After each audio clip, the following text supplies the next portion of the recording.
চেহারা দেখে কি আল্লাহর কথা মনে হয়? কথা বলেন না কেন? বাপ মরে গেছে, ছেলে গদ্দিনী শিল্পী, এলেম নাই, কালাম নাই, দাড়ি নাই, প্যান্ট শার্ট পরিয়া বিড়ি সিগারেট টানে, নিজেকে পীর বলে দাবি করে। ওটা পীর? কথা কন না আপনারা? পীরেরা হবে বিনয়ী, নিরহংকার। তাদের চলা ফেরা, ওঠা বসা দেখেই মনে হবে যে ইনি অমায়িক ব্যবহারের মানুষ, ইনি আল্লাহওয়ালা। আল্লাহওয়ালারা বুঝি এরকমই হয়। কথা বলেন না কেন? আর উনি পীর, নারী পুরুষ একত্রে হইয়া ডুগি তবলা বাজাইয়া মহিলা মুরিদ দেখলে কয় মাই, কথা কয় না। মহিলা চিন্তা করছে এত বড় আল্লাহর ওলি আমারে ডাকতেছে, যদি বুকে না যায় জাহান্নামে জায়গা হবে না। তখন পীর সাহেবের বুকের ভিতরে চলে আসছে, আর পীর সাহেবের বুকের ভিতরে যায় এত শান্তি পাইছে, আনন্দের ঠেলায় গান গায়, বাবা আমি তোমায় ভালোবাসি, তোমার চরণ সুমিতে বাবা, তোমার কাছে আসি গো বাবা, আমি তোমায় ভালোবাসি। যে মহিলা স্বামীকে বাদ দিয়া পীরের ফাটা পায়ে চুমা খায়, ওই নারীর চরিত্রে ঠিক নাই। এ আপনার বউকে আপনি মাজারে পাঠান, আপনি কি দুর্বল?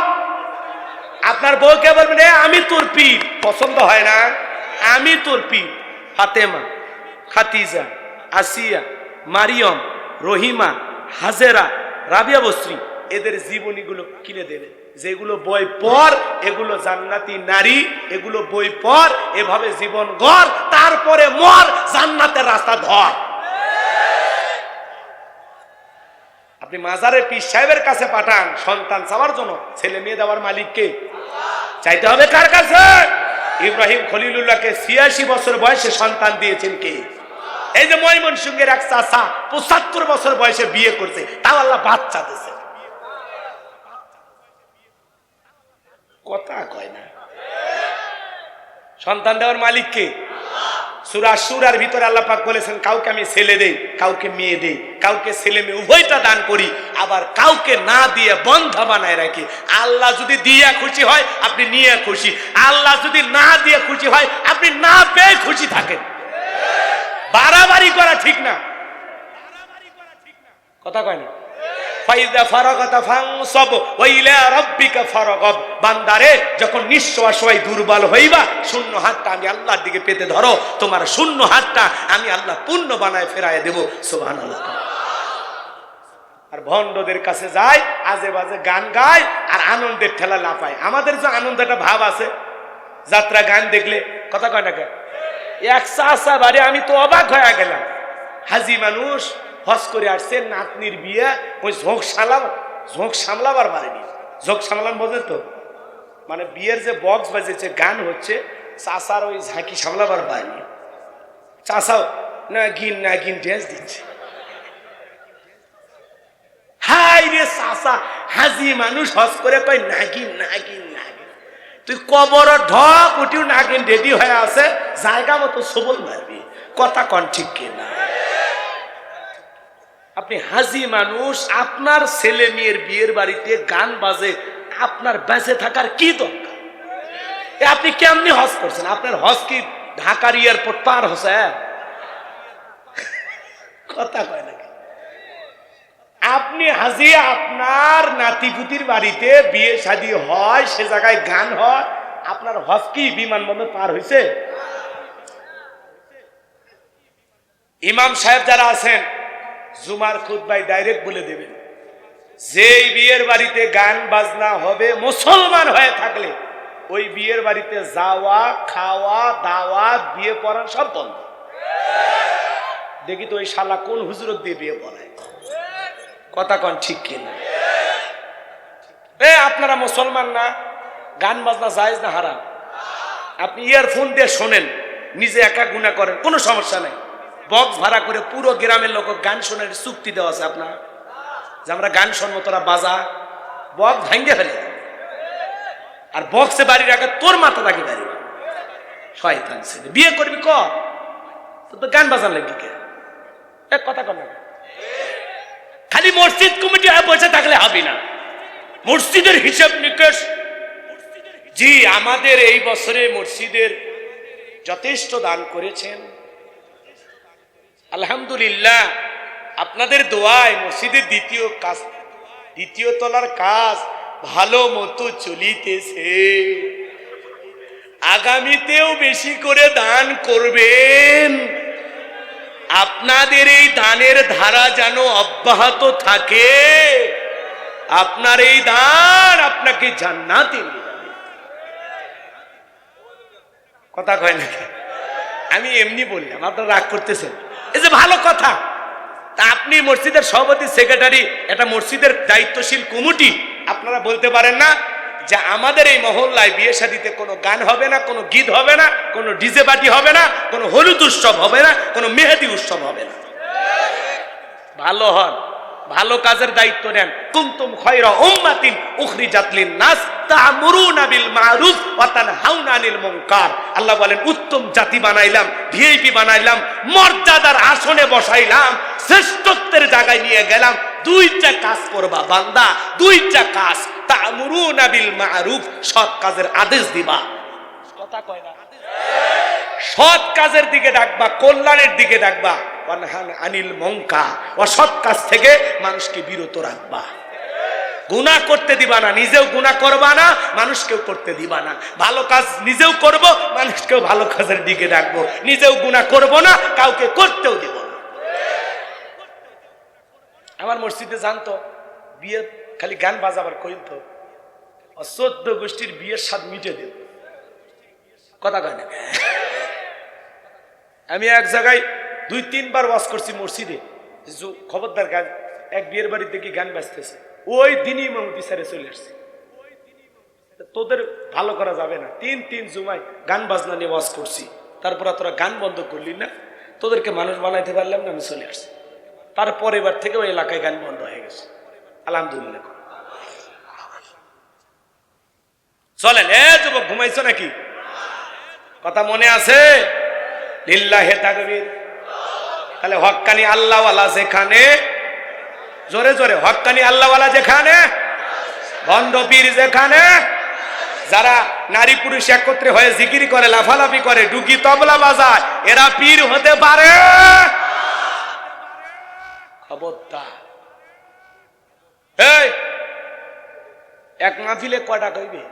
2-1টা বলছি না, ওতে শুকরিয়া আদায় করে। এক পাগল, এ করতে হুজুর অনেকগুলো বলা লাগে, এত বলা যায়?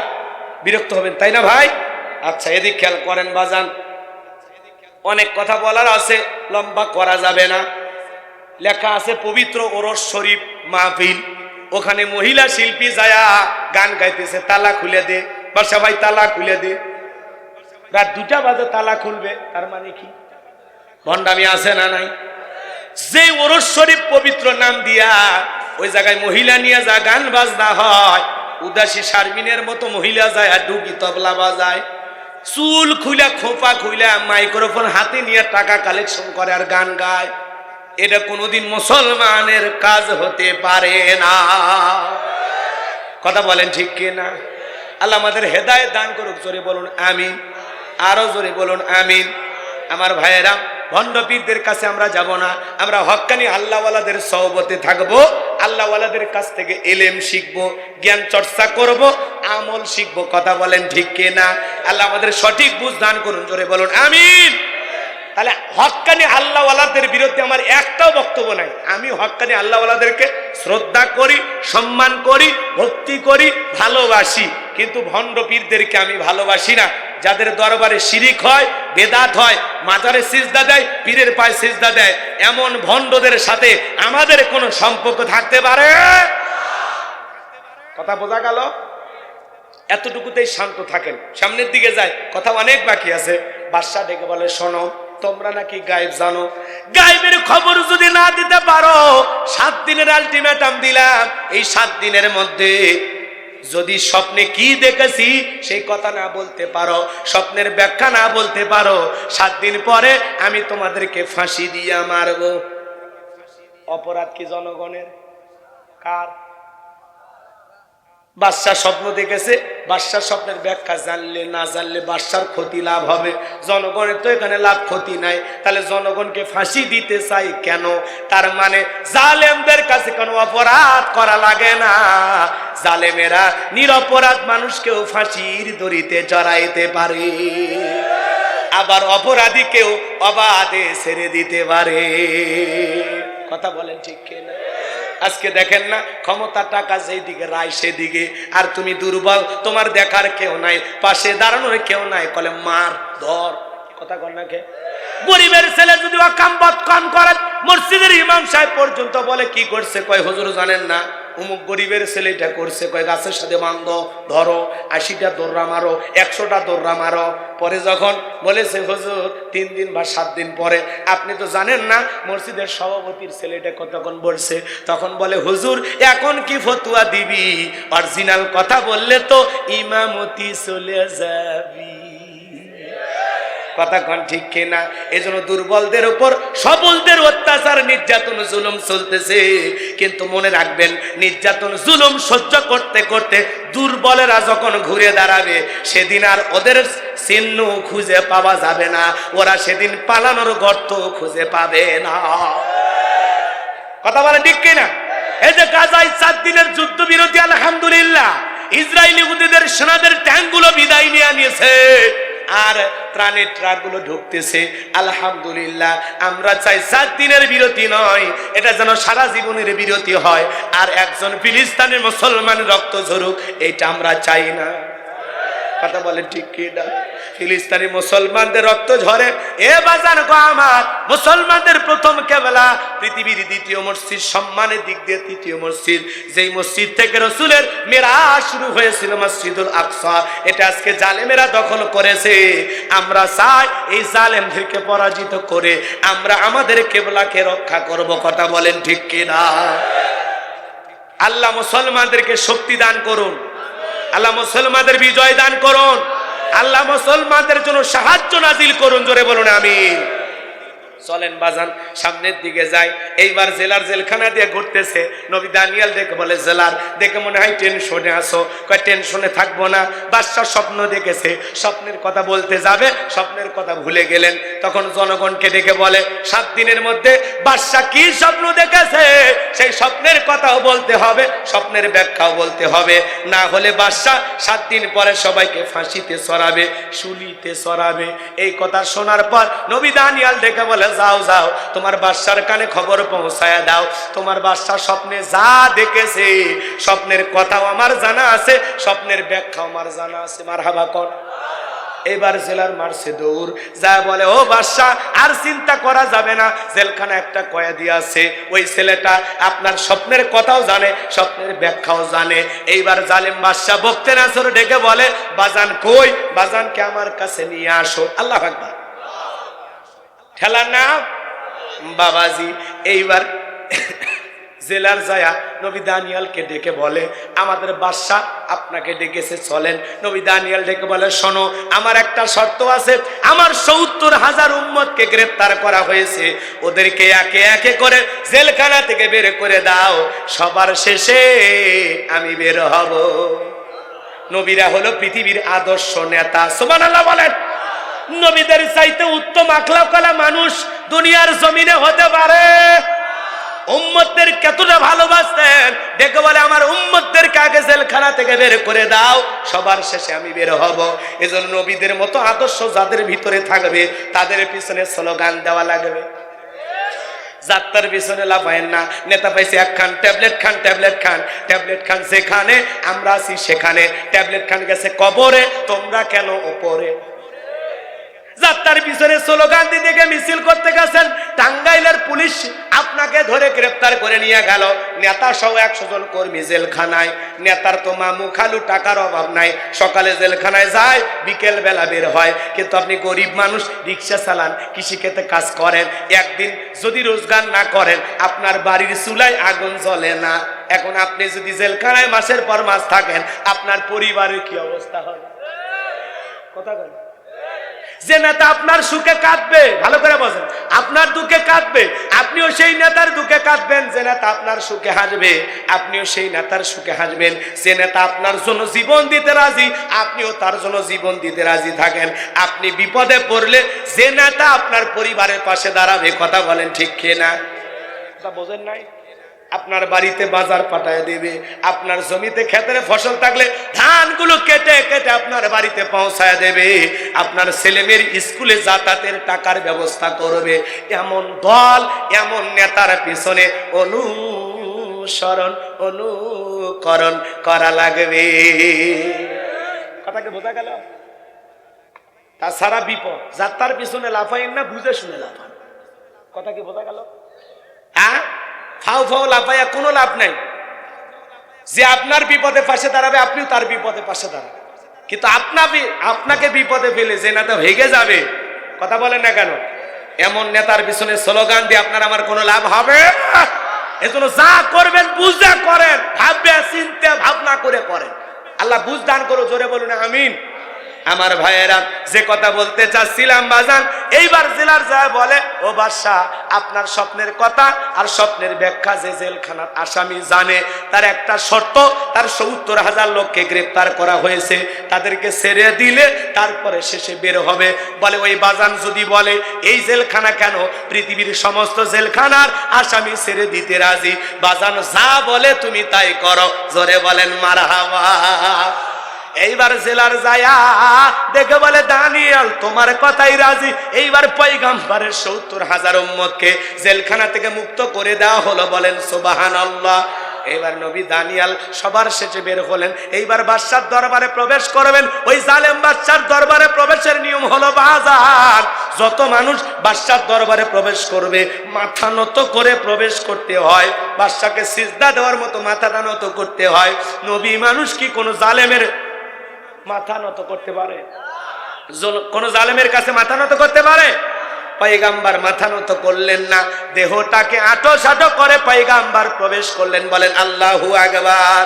আমরা যারা মুসলমান, আল্লাহ ছাড়া দুনিয়ার কারো কাছে মাথা নত করা যাবে? ভালো করে বোঝেন, ইয়্যাকা না'বুদু ওয়া ইয়্যাকা নাস্তাইন, তোমার ইবাদত করি, তোমার গোলামি করি, সাহায্য চাই তোমার কাছে। মাথা নত করে চাইবো কার কাছে? আমার ভাইয়েরা, এইবার দেহটাকে আঁটুসাঁটো করে মাথাটা উঁচু করে যখন বাদশা বখতে নাসরের দরবারে প্রবেশ করলেন, এমন দৃশ্য দেখার পর বাদশা চেয়ার থেকে উঠে এসে বলে, ও আমার বাবারে, তুমি যে এইভাবে প্রবেশ করলা, যত মানুষ প্রবেশ করে সবাই তো মাথা নত করে প্রবেশ করে, তুমি কেন মাথাটা নত করলা না? পয়গম্বর দেখে বলে, ও বাদশা, আপনি শোনেন, আপনার স্বপ্নের কথা যে আমার মাথার মেমোরির মধ্যে সেভ করে দিয়েছে, তার কথা হলো তাকে ছাড়া দুনিয়ার কারো কাছে মাথা নত করা যাবে না। আমি যদি মাথা নত করতাম, সে আপনার মতো স্বপ্নের কথা ভুলিয়ে দিত, আপনি আমাকেও মারতেন, টেনশনে আপনিও মারা যেতেন। তখন ডেকে বলে, বাজান, আসলে তোমার মাথায় বুদ্ধি আছে। আল্লাহু আকবার বলেন। নবীদের বুদ্ধি থাকবে না, থাকবে কি জালেমদের? এইবার বাজান গো আমার, জালেম বাদশা বখতে নাসর চেয়ার থেকে উঠে নবী দানিয়েল আলাইহিস সালামকে চেয়ারে বসায়া দিলেন। তাহলে জেলখানা থেকে বের করে বাদশাহীর চেয়ারে বসায়া দেন তিনি কে? সে আল্লাহ আজও আছে না নাই? খালি বয়স বাড়ছে না? নাউজুবিল্লাহ বলবেন না জোরে? এইবার বাদশা বখতে নাসরের চেয়ারে যখন নবী দানিয়েল আলাইহিস সালাম বসে গেছেন, জালেম বাদশা বখতে নাসর ডেকে বলে, বাজান, তাড়াতাড়ি করে বলো, আমি স্বপ্নে কি দেখেছিলাম, এই স্বপ্নের ব্যাখ্যাটা কি হবে, তাড়াতাড়ি করে বলো। না বলা পর্যন্ত আমি ঘুমাইতে পারতেছি না, খাইতে পারতেছি না, আমার জীবন কেন জানি জামের ভিতরে আটকে গেছে, তাড়াতাড়ি করে ঘটনা খুলে বলো। পুরো ঘটনাটাকে আপনারা শুনতে চান? কারা কারা শুনবেন একটু হাত তোলেন। লিল্লাহে তাকবীর, লিল্লাহে তাকবীর। আওয়াজ এত দুর্বল কেন? লিল্লাহে তাকবীর। হাত নামান। আর একটা আয়াত আছে, সেইটার জন্য একটু 10 মিনিট। কয় মিনিট? আরো জোরে বলেন। আল্লাহ রাব্বুল আলামিন বলেন, আল্লাযী খালাকাল মাউতা ওয়াল হায়াতা লিয়াবলুয়াকুম আইয়ুকুম আহসানু আমালা ওয়া হুয়াল আজিজুল গফুর। আল্লাহ রাব্বুল আলামিন দেখে বলেন, যিনি সৃষ্টি করেছেন মৃত্যু আর জীবন তোমাদেরকে পরীক্ষা করার জন্য, আমার আল্লাহ রাব্বুল আলামিন পরীক্ষা করে দেখবেন আমলের দিক দিয়া কার আমল কত বেশি উত্তম, কার আমল কত বেশি সুন্দর। জোরে বলেন না সুবহানাল্লাহ। ভাই আজকে বুঝাইতে থেকে 10 থেকে 15 মিনিট লাগবে, কষ্ট হবে? একটু বোঝেন, দিলটা নরম করে শোনেন, খুবই গুরুত্বপূর্ণ মেসেজ আছে এই আয়াতের ভিতরে। বলেন আল্লাহু আকবার।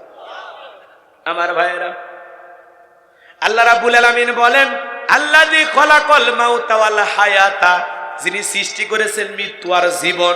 আল্লাহ সর্বপ্রথম মৃত্যুর কথা বললেন, কথা বলেন ঠিক কিনা? বাজান গো, দুনিয়াতে আসার একটা সিরিয়াল আছে, যাওয়ার কিন্তু কোনো সিরিয়াল নাই। আসার সময় 9 মাস আগে 10 মাস আগে জানা যায় দুনিয়াতে একটা নতুন অতিথি আসবে, কিন্তু যাওয়ার বেলায় 9 সেকেন্ড আগেও আমরা কেউ জানি না কার কখন মৃত্যু হবে।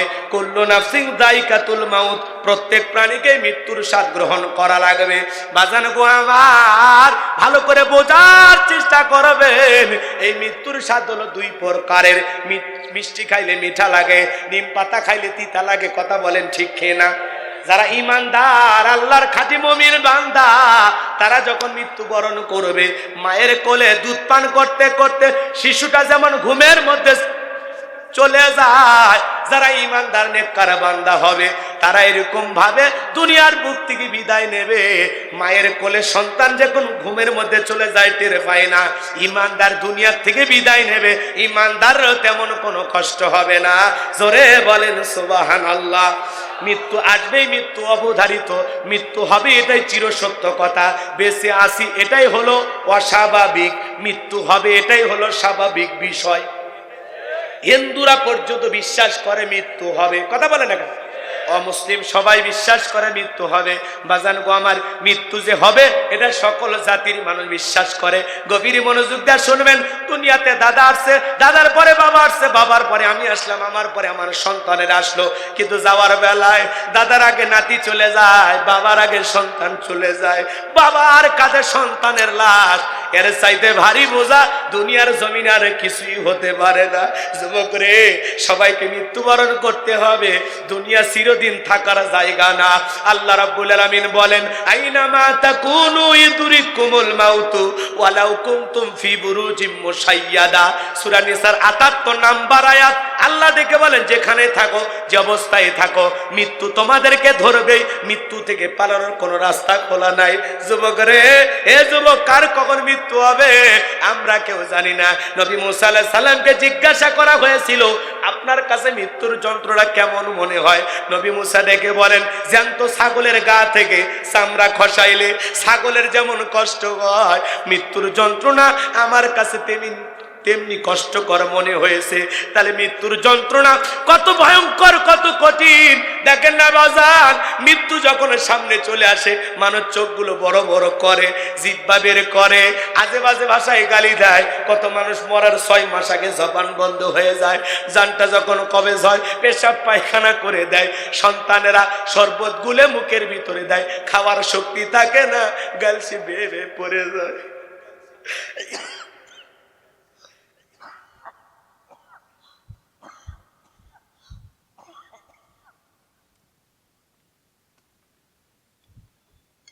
বাজান গো আমার,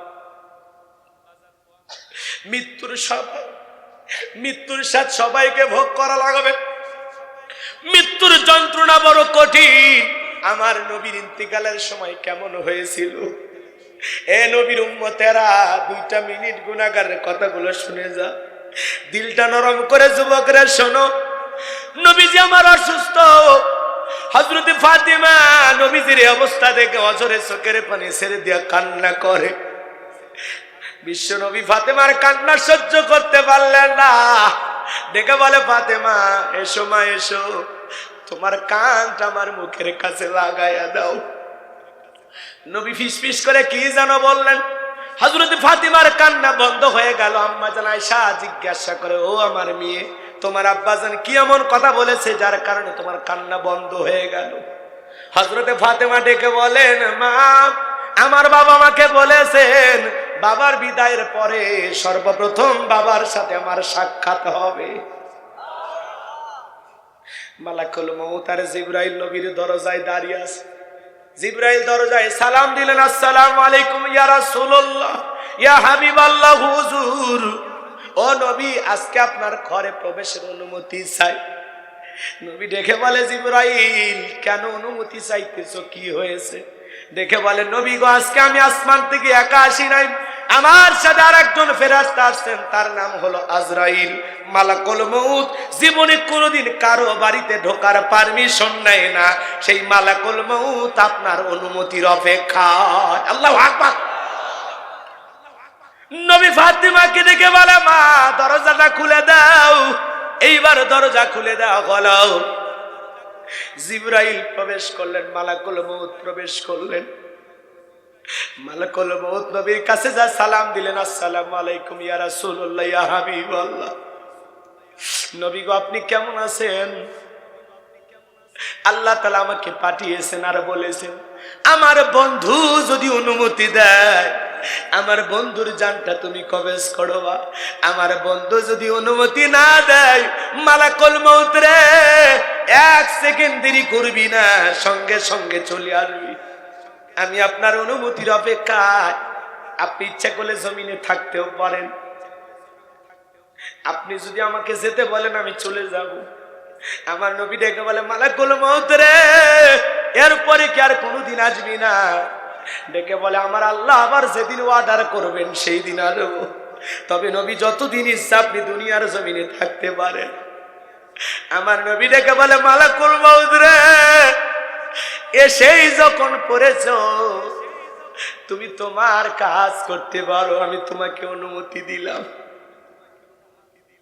মালাকুল মউত যখন নবীজির জানটা কবজ করার জন্য নবীজির বুকের উপরে হাত রেখে দিয়েছেন, আমার নবী কাঁদতে কাঁদতে বলে, মালাকুল মউত রে, মালাকুল মউত আজরাইল, আমি নবী সইতে নাহি পারি মৃত্যুর যাতনা, তাড়াতাড়ি করে হাত নামায় না, তাড়াতাড়ি করে হাত নামায় না। মালাকুল মউত যখন হাত নামায় নিলেন, আমার নবী ডেকে বলে, আজরাইল রে, এই যদি হয় মৃত্যুর যন্ত্রণা, আমার উম্মতেরা কেমনে সহ্য করবে? কেমন নবী পাইছি বাজার, ইন্তিকালের পূর্বে উম্মতের কথা ভুলে যায় না। সুবহানাল্লাহ বলে।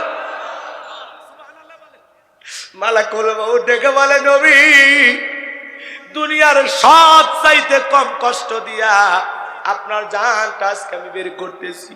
আমার আল্লাহ বারবার বলেছেন, মালাকুল মউত রে, আমার বন্ধুর সাথে যেন কোনো বেয়াদবি না হয়। বিশ্বাস করেন নবী, দুনিয়ার সব চাইতে কম কষ্ট দিয়ে আপনার জানটা আজকে আমি বের করব। আমার নবী বলে, মালাকুল মউত রে, এই যদি হয় মৃত্যুর সব চাইতে কম যন্ত্রণা, তাহলে বেশি যন্ত্রণা আরো কত কঠিন, আমার উম্মতেরা সহ্য করতে পারবে না। মালাকুল মউত রে, আমার কাছে ওয়াদা দাও, আমার উম্মতের জান কবজ করার সময় তুমি ভালো আচরণ করবা। মালাকুল মউত ডেকে বলে, নবী, আপনার সামনে আমি ওয়াদা দিলাম, যারা আপনার পথের প্রতীক হবে, যারা আপনার কোরআন রেখে যাওয়া কোরআন সুন্নাহ মোতাবেক চলবে, যারা নেক আমল করবে, যারা আপনাকে কলিজা দিয়া ভালোবাসা দেবে, নবী গো, আমি বলে গেলাম, যারা আপনার উম্মতের মধ্যে খাঁটি উম্মত হবে, নেককার হবে, তাদের জানটা কবজ করার সময় আমি ইহসান করব, সবচাইতে কম কষ্ট দিয়া উম্মতে মুহাম্মাদের জানটা আমি বের করব। আল্লাহু আকবার বলেন। মৃত্যুর যন্ত্রণা বড় কঠিন। যে কথা বলতে চাচ্ছিলাম বাজান গো আমার, এইবার নবীজি একটু সুস্থ হলেন, স্বাভাবিক হয়ে গেলেন।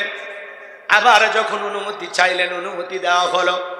দ্বিতীয়বার যখন নবীজির বুকের ওপরে হাত রেখে দিয়েছেন মালাকুল মউত জানটা বের করার জন্য, আমার নবী ডেকে বলে, মালাকুল মউত রে, আর সহ্য করতে পারি না, তাড়াতাড়ি করে হাতটা নামায় নাও। দ্বিতীয়বার আবার হাত নামায় নেওয়া হলো।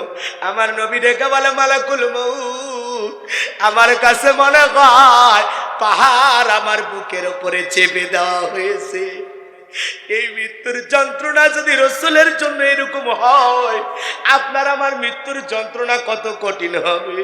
এ টাঙ্গাইলের ধনবাড়ির মুসলমানেরা যারা আজকে মাঠবাড়ির হাফিজিয়া মাদ্রাসার মাহফিলে ওয়াজ শুনতেছেন বাজার, মৃত্যুর বিষয়ে আপনার আমার চিন্তা থাকার দরকার আছে না নাই?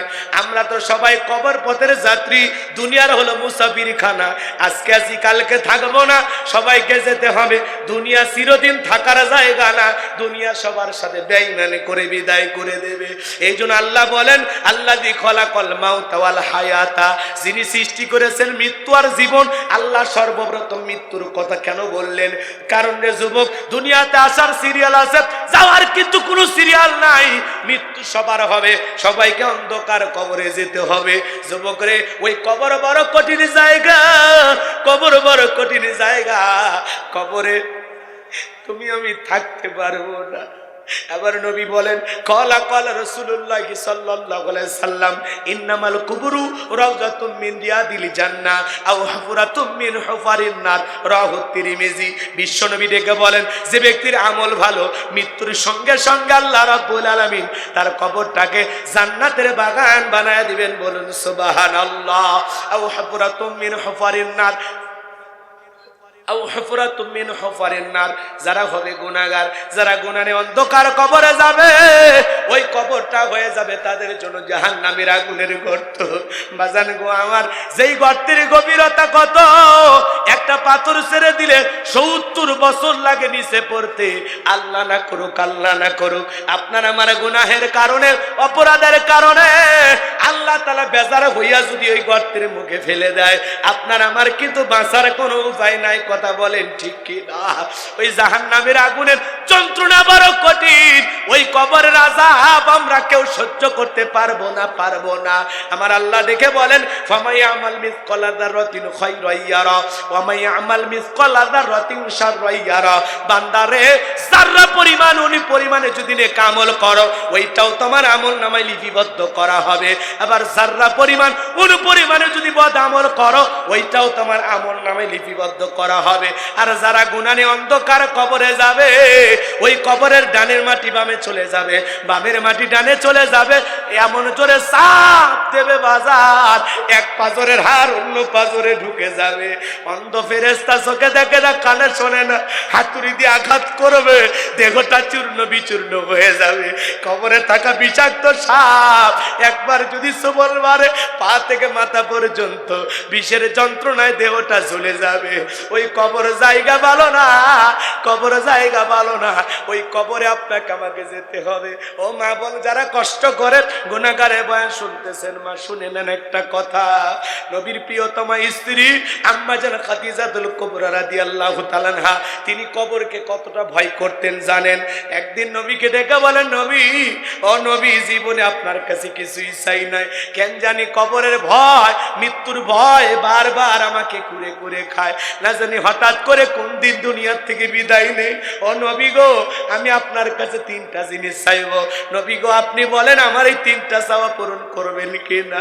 আমার নবী ডেকে বলে, ও খাদিজা, মক্কা নগরীতে আমাকে যখন আগলে রাখার কেউ ছিল না, আমার পাশে দাঁড়ানোর কেউ ছিল না, ভালোবাসা মোহাব্বত নিয়া বুকে জড়াইয়া নিয়েছো, ধন সম্পদ যা ছিল আমার কদম মোবারকে কুরবানি করেছো। আজকে তুমি আমার কাছে কিছু চাইবা, আমি মুহাম্মদ সাল্লাল্লাহু আলাইহি সাল্লাম না দিয়ে কি পারি? বিবি রে, তোমার মনের 3টা কথা যদি পূরণ করার সামর্থ্য আমার কাছে থাকে, আমি অবশ্যই তোমার 3টা চাওয়া পূরণ করে দেব। আমার ভাইয়েরা, আম্মা জান তখন ডেকে বলে, ও নবী, আমি আপনার কাছে দুনিয়ার কোনো সম্পদ চাইব না। আপনার আমার বউকে যদি বলা হয় 3টা জিনিস কি চাইবি বল, প্রথমে চাইবে 50 ভরি সোনা। কথা কয়।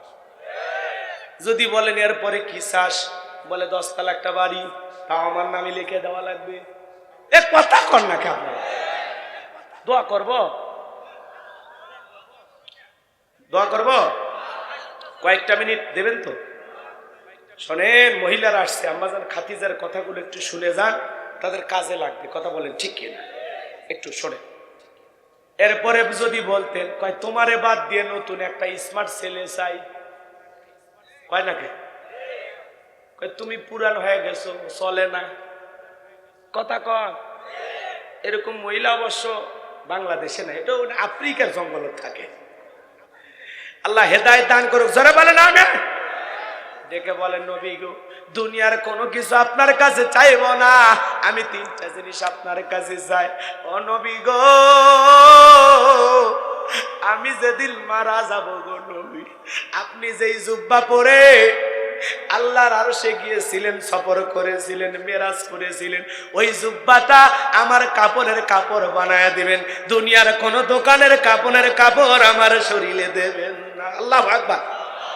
ও নবী, আপনি নিজে জানাজার নামাজের ইমামতি করবেন, আমার লাশটা কবরে রাখার আগে আপনি একটু গড়াগড়ি দেবেন। এটা হলো আমার 2 নাম্বার চাওয়া। আর আমার 3 নাম্বার চাওয়া গো নবী, আমার কবরের সলজব না হওয়া পর্যন্ত আপনি আমার কবরেই দাঁড়িয়ে থাকবেন, কারণ কবরের সলজব কিভাবে দিতে হয় আমি জানি না। ফেরেশতারা কি জিজ্ঞাসা করবে না জানি, আমি ভুল করে বসি কিনা। নবী গো, আমার কবরের সলজব না হওয়া পর্যন্ত আপনি আমার কবরের পাশে দাঁড়িয়ে থাকবেন। আমার নবী রেখে বলে, খাদিজা, ও খাদিজা, তুমি যদি আমার আগে চলে যাও, কথা দিলাম গো খাদিজা, আমি তোমার 3টা চাওয়া পূরণ করে দেব। এরপরে ডেকে বলেন, আমার মেয়ে জয়নাব আছে, রোকেয়া আছে, কুলসুম আছে, কিন্তু এরা কেউ আমাকে গোসল করায়া দেবে না।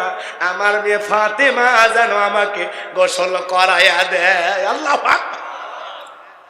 আম্মা জান খাদিজাতুল কুবরা রাদিয়াল্লাহু তাআলা আনহা যেদিন ইন্তিকাল করলেন, নবীজির 4টা কন্যা সন্তান, 3টা কন্যা সন্তান কান্নাও করেন, জবানে আওয়াজ আছে, চিল্লায় কান্নাকাটি করে। মানুষজন মারা গেলে মহিলারা চিল্লা কাঁদাকাটি করে কিনা, কান্নাকাটি করে কিনা, বিলাপ করে কান্নাকাটি করে কিনা?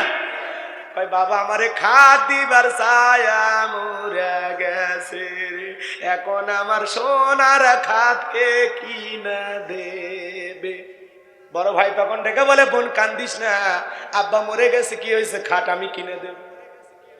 তখন আরো কিছু চাওয়া থাকলে ওই কান্না বাদ দিয়ে আর একটা শুরু করে। ছোট ভাই তখন ডেকে বলে, চুপ কর, কান্দিস না, ওটা আমি কিনে দেব। কথা কয় না কেন? কান্দে আবার বান্দে, কথা কয় না কেন? এ কান্দার মধ্যে পাওয়ার ধান আছে না নাই? মহিলারা বিলাপ করে কান্নাকাটি করে। যখন মানুষটা মারা যায়, এমন কায়দায় কান্না শুরু করে, শাড়ি কই পরে থাকে ও টেরি পায় না। হাজার হাজার মানুষ যায় ওরে বেপরদায় দেখে। কথা কর না কেন? এ কান্নার কোনো দাম আছে? যদি কাঁদতে হয় পর্দা কইরা ঘরের ভিতরে কান্না করে।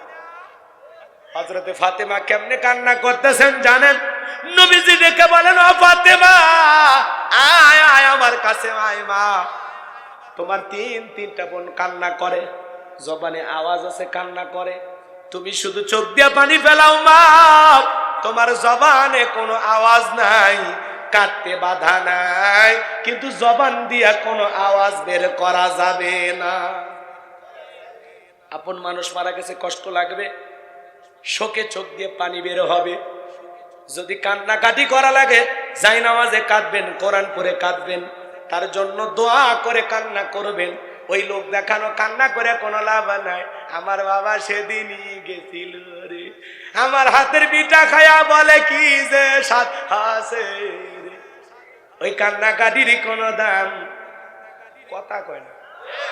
মানুষ মারা গেছে, মনে করেন মধুপুর, এই গ্রামের নাম হলো মঠবাড়ি, এর থেকে অটো ভাড়া করে যাচ্ছে আর কান্দিছে,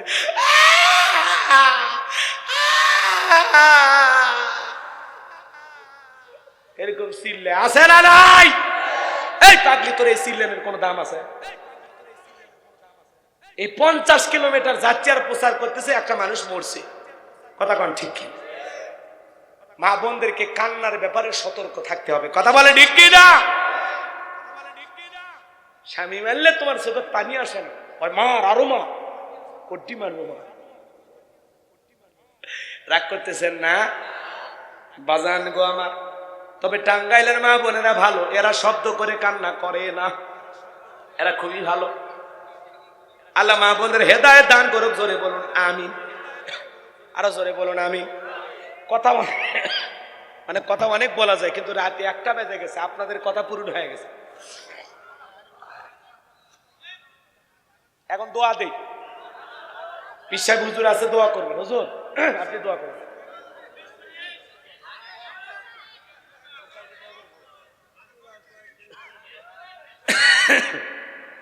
আর না বলবো, একটা বেজে গেছে, বাড়ি যাব না। লিল্লাহে তাকবীর। জি, ফজরের নামাজ পড়া লাগবে। বিশ্বাস হুজুর বলছে ফজরের নামাজ কে কে পড়বে সেটাই কর। কারা কারা দেখি হাত তোলে। কবরে নিয়ে কামল নিয়ে যাওয়া লাগবে। যার আমল ভালো তার আখেরাত ভালো, যার আমল খারাপ আখেরাত বরবাদ। কথা বল ঠিক কি না? খালি ওয়াজ শুনলে হবে না। হুজুর এসা পড়িয়া বসি সি কথা কয় নাকি? এসা পড়ে বসিন, এসা পড়ে বসা হয়েছে কথা কয়। অনেকে বলতেছে হুজুর এশা নামাজ না পড়ে ওয়াজ শুনতে বসেছি, নিয়ত করেছি ফজরও পড়ব না, কিন্তু আপনার ওয়াজ ছাড়ব না। আমি এমনও দেখেছি পেশাব করতেছে আর মোবাইলে ওয়াজ বাজতেছে। এ শালাক আল্লাহ হেদায়েত দান করে। জোরে খানা আমি এরকম আছে না নাই? নামাজ পড়ার জন্য ওযু করে না, কিন্তু হুজুরের মাহফিলে ওযু করে বসে। মাহফিলের জন্য ওযু করে আর নামাজ পড়ার জন্য ওযু করে না। এরকম আছে না নাই? আজকের মাহফিল থেকে 20টা মানুষ 5 ওয়াক্ত নামাজ জীবনে কোনোদিন ছাড়বেন না। হাত তুলে দেখেন 20 জন। অনেকগুলো তুলতেছে। আল্লাহ কবুল করেন। জোরে বলেন আমি। হাত তোলেন ভালো করে। 5 ওয়াক্ত নামাজ জীবনে ছাড়বেন না তো? আল্লাহ কবুল করেন। জোরে বলেন আমি। এই এলাকার মসজিদের ইমাম কই? যদি মুসল্লি বাড়ে তাহলে বুঝবেন মাহফিল কবুল হয়েছে। আচ্ছা, 2-4 জন যুবক, মাত্র 5টা, 5 ওয়াক্ত নামাজ 5 জন যুবক হাত তুলে বলবে আমি জীবনে আর দাড়ি কাটবো না, রসুলকে ভালোবেসে এই দাড়ি তার আঘাত করব, মহাব্বত করে। এই দাড়ি কারা কারা রাখবা? জীবনে কাটবে না, বুঝো? কেরে ভাই হাতিজা দাড়ি রাখার ওয়াদা, দাড়ি কাটবে না তো? তুমি কি বুঝছো বাবু? বুঝছো? এই দাড়ি উঠলে আর জীবনে কাটবে না। খালি বিয়ে লুন্নটি ঘুরিস না বা, দাড়ি রাখবেন তো ইনশাল্লাহ। যে সমস্ত যুবকেরা হাত তুলে